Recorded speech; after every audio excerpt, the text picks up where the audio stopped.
दोस्तों, आज इस वीडियो में आप मेवाड़ के महान शासक महाराणा के बारे में संपूर्ण जानकारी एक ही वीडियो में प्राप्त करेंगे। तो चलो दोस्तों, महाराणा कुंभा के बारे में रोचक, मजेदार और ज्ञानवर्धक जानकारी प्राप्त करते हैं। महाराणा कुंभा एक महान शासक, महान सेनाध्यक्ष, महान निर्माता, वरिष्ठ विद्वान, वीर तथा साहसी व्यक्ति था। सबसे पहले महाराणा कुंभा का जीवन परिचय जानते हैं। पूरा नाम कुंभकर्ण सिंह था। राज्याभिषेक 1433 ईस्वी में हुआ था। शासनावधि 1433 से 1468 ईस्वी तक रही थी। पिता महाराणा मोकल थे। माता सौभाग्यवती परमार थी। राजवंश सिसोदिया राजवंश था। पुत्र उदा उदय सिंह प्रथम और राणा रायमल, पुत्री रमाबाई वागीश्वरी। भारत के राजाओं में महाराणा कुंभा का अत्यंत महत्वपूर्ण स्थान है। उनसे पूर्व राजपूत केवल अपनी स्वतंत्रता की जहां तहां रक्षा कर सके थे। कुंभकर्ण ने मुसलमानों को अपने अपने स्थानों पर हराकर राजपूती राजनीति को एक दोहरा रूप दिया। इतिहास में ये राणा कुंभा के नाम से अधिक प्रसिद्ध हैं। महाराणा कुंभा को चित्तौड़ दुर्ग का आधुनिक निर्माता भी कहते हैं, क्योंकि इन्होंने चित्तौड़ दुर्ग के अधिकांश वर्तमान भाग का निर्माण करवाया। महाराणा कुंभा राजस्थान के शासकों में सर्वश्रेष्ठ थे। चाचा मेरा महपा पनवार और अक्का द्वारा कुंभा के पिता राणा मोकल की हत्या कर दी गई थी। अपने पिता की हत्या के पश्चात कुंभा गद्दी पर बैठे। महाराणा कुंभा के अल्पायु में शासक बनने के कारण हंसाबाई द्वारा रणमल को उनके संरक्षक के तौर पर नियुक्त किया गया। कुंभा की प्रारंभिक आंतरिक समस्याएं। एक चाचा व मेरा की हत्या। कुंभा ने रणमल की सहायता से अपने पिता के हत्यारों चाचा व मेरा की हत्या करवाई। 2 रणमल की हत्या। राठौड़ों के बढ़ते प्रभाव को रोकने के लिए महाराणा कुंभा ने 1438 में दासी भारमली की सहायता से रणमल राठौड़ की हत्या करवा दी, जिससे रणमल के पुत्र राव जोधा मेवाड़ छोड़कर मंडोर, जोधपुर, मारवाड़ चले गए। अंततः हंसाबाई के सहयोग से राव जोधा व राणा कुंभा के बीच 1453 ईस्वी में आवड़ा बावट की संधि हुई। इतिहास में इसे आवट बावट की संधि, मारवाड़ मेवाड़ संधि या राणा सिसोदिया संधि भी कहा गया है। ये संधि मेवाड़ के महाराणा कुंभा और मारवाड़ के राव जोधा के मध्य हुई। इस संधि द्वारा मारवाड़ मेवाड़ सीमा का निर्धारण किया गया। सीमा निर्धारण का केंद्र बिंदु सोजत था। जोधा ने अपनी पुत्री श्रृंगार देवी का विवाह कुंभा के पुत्र रायमल से किया। इसी श्रृंगार देवी ने चित्तौड़ में घोसुंदा बावड़ी बनवाई। अपने पिता के हत्यारों को सजा दिलवाने के पश्चात कुंभा ने राज्य की सुरक्षा की ओर ध्यान केंद्रित किया। वह मेवाड़ से अलग हुए क्षेत्र को पुनः अपने अधीन करना चाहता था, अतः इसके लिए उसने विभिन्न दिशाओं में विजय अभियान शुरू किया। महाराणा कुंभा के प्रमुख विजय अभियान। बूंदी विजय अभियान। राव बैरीसाल ने मेवाड़ के मांडलगढ़ दुर्ग सहित ऊपरमाल के क्षेत्र पर अधिकार कर लिया था, अतः कुंभा ने 1436 ईस्वी में इन स्थानों को पुनः प्राप्त करने के लिए बूंदी के राव बैरीसाल के विरुद्ध सैनिक अभियान प्रारंभ किया। जहाजपुर के समीप दोनों ही सेनाओं में गंभीर युद्ध हुआ, जिसमें बूंदी की हार हुई। बूंदी ने मेवाड़ की अधीनता स्वीकार कर ली। मांडलगढ़, बिजौलिया, जहाजपुर एवं पूर्वी पठारी क्षेत्र मेवाड़ राज्य में मिला लिए। गागरोन विजय अभियान। कुंभा ने मेवाड़ के दक्षिण पूर्वी भाग में स्थित गागरोन दुर्ग पर आक्रमण कर उसे अपने अधिकार में कर लिया। सिरोही विजय अभियान। सिरोही के शासक सहसमल देवड़ा ने महाराणा कुंभा के पिता मोकल की मृत्यु के पश्चात उत्पन्न अव्यवस्थाओं का लाभ उठाते हुए मेवाड़ राज्य की सीमा के अनेक गांवों पर अधिकार कर लिया था। तब कुंभा ने नाहर सिंह डोडिया के सेनापतित्व के रूप में वहां सेना भेजी। इस प्रकार हुए अचानक आक्रमण में सहसमल देवड़ा की हार हुई और मेवाड़ की सेना ने आबू तथा सिरोही राज्य के कई हिस्सों को जीत लिया। वागड़ पर विजय। कुंभा ने डूंगरपुर पर भी आक्रमण किया और बिना कठिनाई की सफलता मिली। इस तरह उसने वागड़ प्रदेश को जीतकर जावर मेवाड़ राज्य में मिला लिया। मेरों का दमन। बदनौर के आसपास ही मेरों की बड़ी बस्ती थी। ये लोग सदैव विद्रोह करते रहते थे। कुंभा ने इनके विद्रोह का दमन कर विद्रोही नेताओं को कड़ा दंड दिया। पूर्वी राजस्थान का संघर्ष। राजस्थान के पूर्वी भाग में स्थित बयाना व मेवात मुसलमानों की शक्ति का केंद्र बनता जा रहा था। रणथंभौर की पराजय के बाद चौहानों के हाथ से भी यह क्षेत्र जाता रहा। इस क्षेत्र को प्राप्त करने के लिए कछवाहा और मुस्लिम शासकों के अतिरिक्त मेवाड़ और मालवा के शासक भी प्रयत्नशील थे। फरिश्ता के अनुसार महाराणा कुंभा ने इस क्षेत्र पर आक्रमण करके रणथंभौर पर अधिकार कर लिया था। मेवाड़ मालवा संघर्ष। सारनपुर युद्ध। मालवा युद्ध 1437 ईस्वी। सारंगपुर का युद्ध राणा कुंभा और सुल्तान महमूद खिलजी के बीच 1437 ईस्वी में लड़ा गया। मालवा शासक महमूद खिलजी ने चाचा व मीरा का पुत्र महापावका को शरण दी थी। इस युद्ध के दौरान महाराणा कुंभा ने खिलजी की सेना को पूरी तरह से खदेड़ दिया और विजय प्राप्त की। महमूद खिलजी प्रथम को कुंभा ने 6 माह बंदी बनाकर रखा, फिर छोड़ दिया। इस महान विजय के उपलक्ष्य में राणा कुंभा ने चित्तौड़ के किले में महान विजय स्तंभ, विजय का टॉवर का निर्माण करवाया। महाराणा कुंभा सारंगपुर से गागरोन, मंदसौर आदि स्थानों पर अधिकार करता हुआ मेवाड़ लौट आया। इस युद्ध में मेवाड़ की गिनती एक शक्तिशाली राज्य के रूप में की जाने लगी, परंतु महमूद खिलजी उसका स्थायी रूप से शत्रु हो गया और दोनों राज्यों के बीच एक संघर्ष की एक परंपरा चली। रविलास शारदा का यह मानना है कि सारंगपुर में हुए अपमान का बदला लेने के लिए महमूद खिलजी ने मेवाड़ पर 5 बार आक्रमण किए। कुंभलगढ़ एवं चित्तौड़ पर आक्रमण 1442-43। महमूद खिलजी ने सारंगपुर की हार का बदला लेने के लिए सबसे पहले 1442 ईस्वी में कुंभलगढ़ पर आक्रमण किया। महमूद खिलजी ने मेवाड़ के सेनापति दीप सिंह को मारकर बाणमाता के मंदिर को नष्ट भ्रष्ट किया और चित्तौड़ को जीतना चाहा। इस बात का पता महाराणा को लगने पर वह बूंदी से चित्तौड़ वापस लौट आए, जिससे महमूद की चित्तौड़ विजय की योजना सफल नहीं हो सकी और महाराणा ने उसे पराजित कर मांडू भगा दिया। गागरोन विजय 1443 से 44। मालवा के सुल्तान द्वारा कुंभा की शक्ति को नष्ट नहीं कर पाने के कारण सीमावर्ती दुर्गों पर अधिकार करने की चेष्टा की। महमूद खिलजी ने नवंबर 1443 ईस्वी में गागरोन पर आक्रमण किया। उस समय ये दुर्ग खिलजी चौहानों के अधिकार में था। 1444 ईस्वी में इस दुर्ग को खिलजी ने पूर्ण रूप से घेर लिया और 7 दिन के संघर्ष के बाद सेनापति दाहिर की मृत्यु हो जाने से राजपूतों का मनोबल गिर गया और गागरोन पर महमूद खिलजी का अधिकार हो गया। मांडलगढ़ पर आक्रमण महमूद खिलजी को 1444 ईस्वी में मिली गागरोन की सफलता ने उसे मांडलगढ़ पर आक्रमण करने के लिए प्रोत्साहित किया। महाराणा कुंभा ने इसकी रक्षा का पूर्ण प्रबंध कर रखा था और 3 दिन के कड़े संघर्ष के बाद खिलजी को करारी हार का सामना करना पड़ा। मांडलगढ़ का दूसरा घेरा 11 अक्टूबर 1446 ईस्वी को महमूद खिलजी पुनः मांडलगढ़ अभियान के लिए रवाना हुआ, किंतु इस बार भी उसे कोई सफलता नहीं मिली। अगले 6-7 वर्षों तक वह मेवाड़ पर आक्रमण करने का साहस नहीं कर सका। अजमेर मांडलगढ़ अभियान। पहले की हार का बदला लेने के लिए अगले ही वर्ष 1455 ईस्वी में सुल्तान महमूद खिलजी ने कुंभा के विरुद्ध अभियान प्रारंभ किया। अपने पुत्र गयासुद्दीन को रणथंबोर की ओर भेजा और स्वयं सुल्तान ने जाइन का दुर्ग जीत लिया। इस विजय के बाद सुल्तान अजमेर की ओर रवाना हुआ। अजमेर तब महाराणा कुंभा के पास में था और उसके प्रतिनिधि के रूप में राजा गजधर सिंह वहां की प्रशासनिक व्यवस्था को देख रहा था।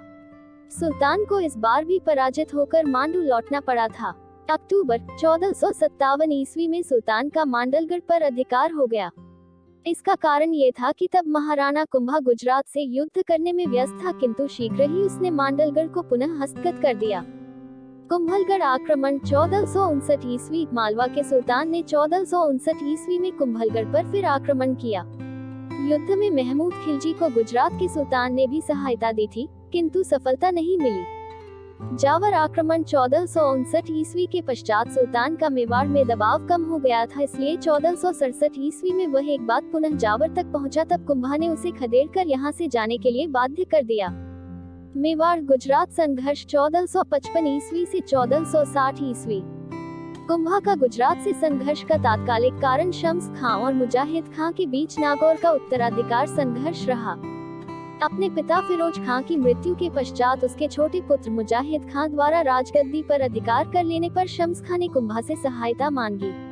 कुंभा द्वारा नागौर पर आक्रमण करके मुजाहिद खां को वहां से हटाकर शम्स खां को गद्दी पर बिठाया, परंतु शम्स खां द्वारा संधि की शर्तों का उल्लंघन करने पर कुंभा ने शम्स खां को नागौर से हटाकर नागौर अपने अधिकार में कर लिया।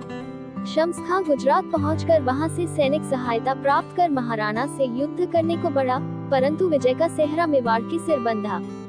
नागौर युद्ध 1456 ईस्वी। नागौर के पहले युद्ध में शम्स खां की सहायता के लिए भेजे गए गुजरात के सेनापति राय रामचंद्र व मलिक गिदई महाराणा कुंभा से हार गए थे।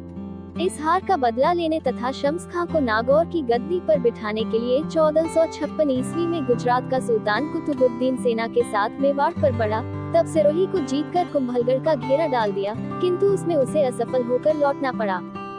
सुल्तान कुतुबुद्दीन का आक्रमण। सिरोही के देवड़ा राजा ने सुल्तान कुतुबुद्दीन से प्रार्थना की कि वह आबू जीतकर सिरोही उसे दे दे।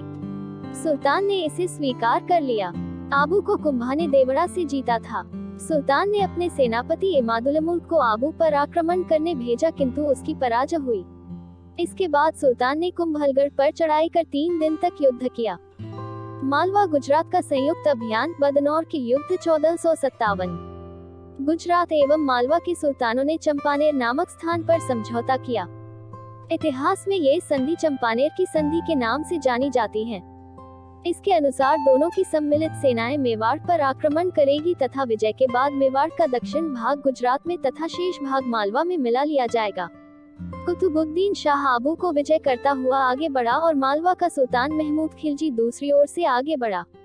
महाराणा कुंभा ने दोनों की संयुक्त सेना का साहस के साथ सामना किया और कीर्ति स्तंभ प्रशस्ति व ऋषिका प्रिया के अनुसार इस मुकाबले में कुंभा विजय रहा। इतिहास में यह बदनौर के युद्ध के नाम से जाना जाता है। नागौर विजय 1458। कवि श्यामल दास के अनुसार नागौर के शम्स खां और मुसलमानों द्वारा बहुत गोवध करने तथा मालवा के सुल्तान के मेवाड़ आक्रमण के समय शम्स खां के द्वारा महाराणा के विरुद्ध सहायता करने के कारण 1458 ईस्वी में महाराणा कुंभा ने नागौर पर आक्रमण कर उसे जीत लिया। कुंभलगढ़ अभियान 1458 ईस्वी। 1458 ईस्वी में कुतुबुद्दीन का कुंभलगढ़ पर अंतिम आक्रमण हुआ, जिसमें उसे महाराणा कुंभा द्वारा पराजित होकर लौटना पड़ा। इसके पश्चात 25 मई 1458 को उसका देहांत हो गया। महमूद बेगड़ा का आक्रमण। कुतुबुद्दीन के बाद महमूद बेगड़ा गुजरात का सुल्तान बना। उसने 1459 ईस्वी में जूनागढ़ पर आक्रमण किया।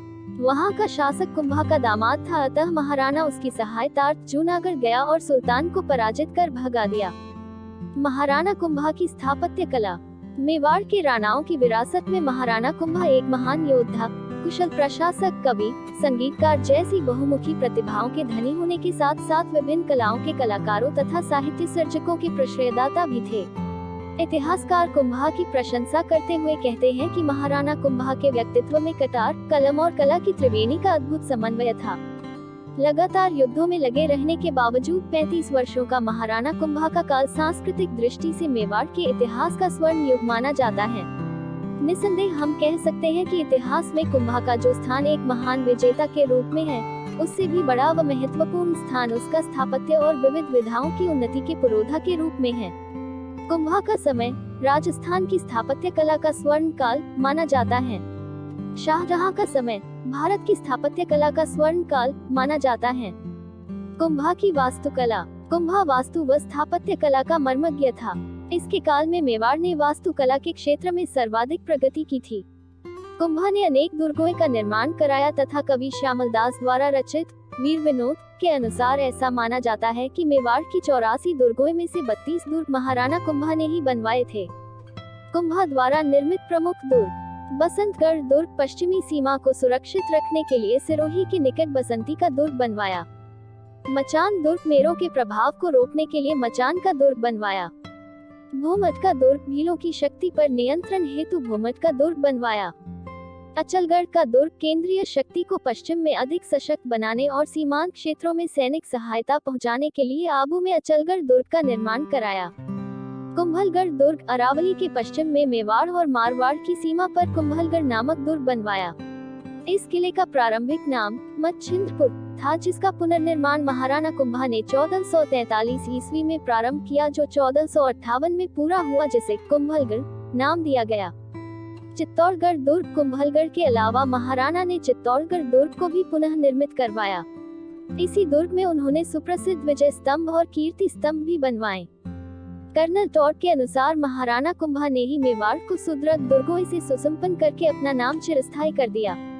अचरज है कि विभिन्न दुर्ग, मंदिर, जलाशय, भवन आदि के निर्माण कराने वाले कुंभा के स्वयं के निवास स्थान में उतनी भव्यता नहीं थी, बल्कि उनका निवास स्थान अत्यंत साधारण व सात्विक था। कुंभा की मूर्तिकला। कुंभा के काल में मूर्तिकला का भी उत्कृष्ट विकास हुआ। सारंगपुर युद्ध विजय के उपलक्ष्य में राणा कुंभा ने चित्तौड़ के किले में महान विजय स्तंभ, विजय का टॉवर का निर्माण करवाया।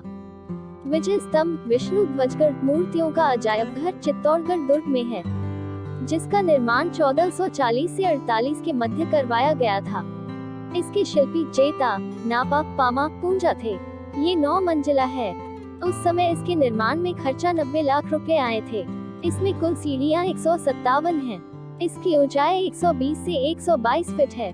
विजय स्तंभ पर 1949 में 1 रुपये का डाक टिकट जारी हुआ। इस टावर की 9वीं मंजिल पर कीर्ति स्तंभ प्रशस्ति लिखी है। इसके लेखक अत्रि और महेश हैं। इन दोनों को अभिकवि के नाम से भी जानते हैं।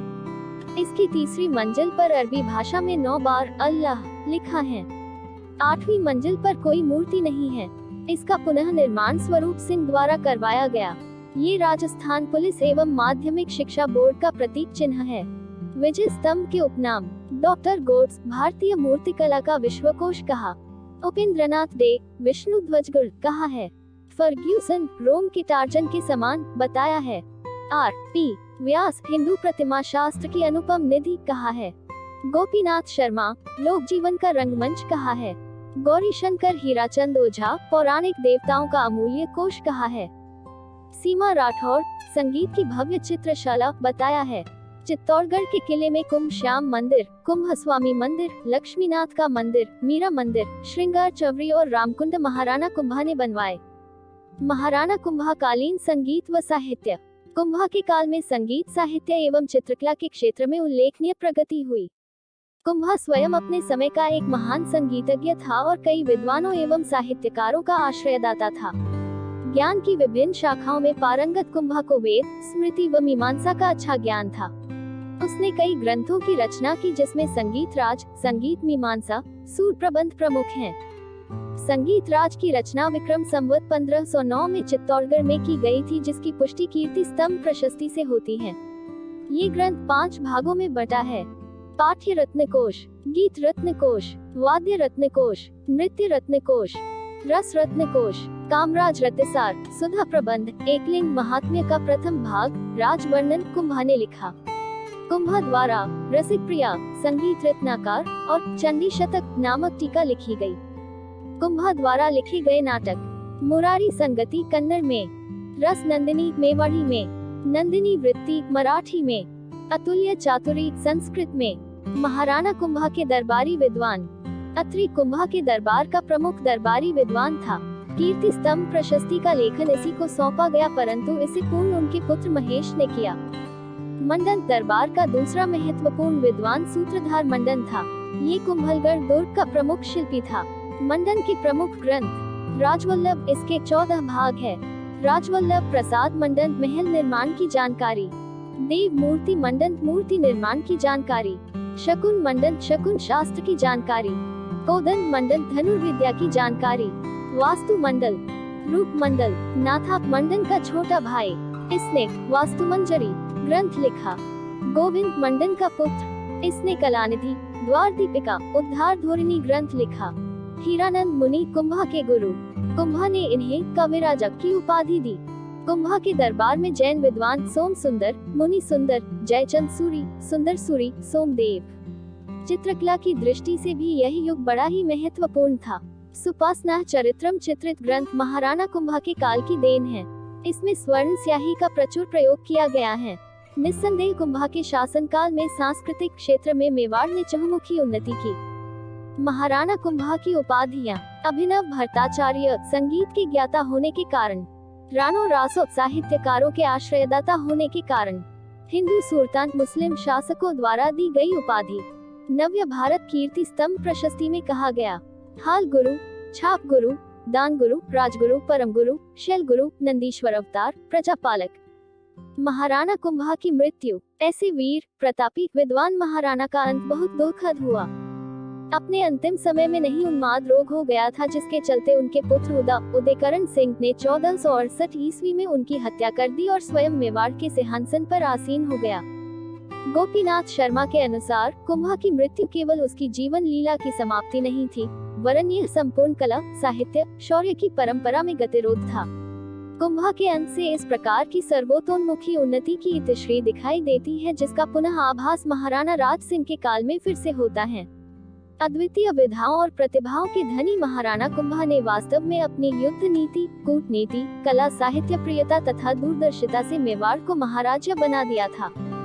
दोस्तों, अगर आपको यह ऐतिहासिक कहानी अच्छी लगी है तो प्लीज वीडियो को लाइक, शेयर और कमेंट जरूर करें। ऐसी और भी मजेदार प्रेरक ऐतिहासिक कहानियां सुनने और पहली बार वीडियो पर नए आए हो तो चैनल को सब्सक्राइब जरूर कर लें।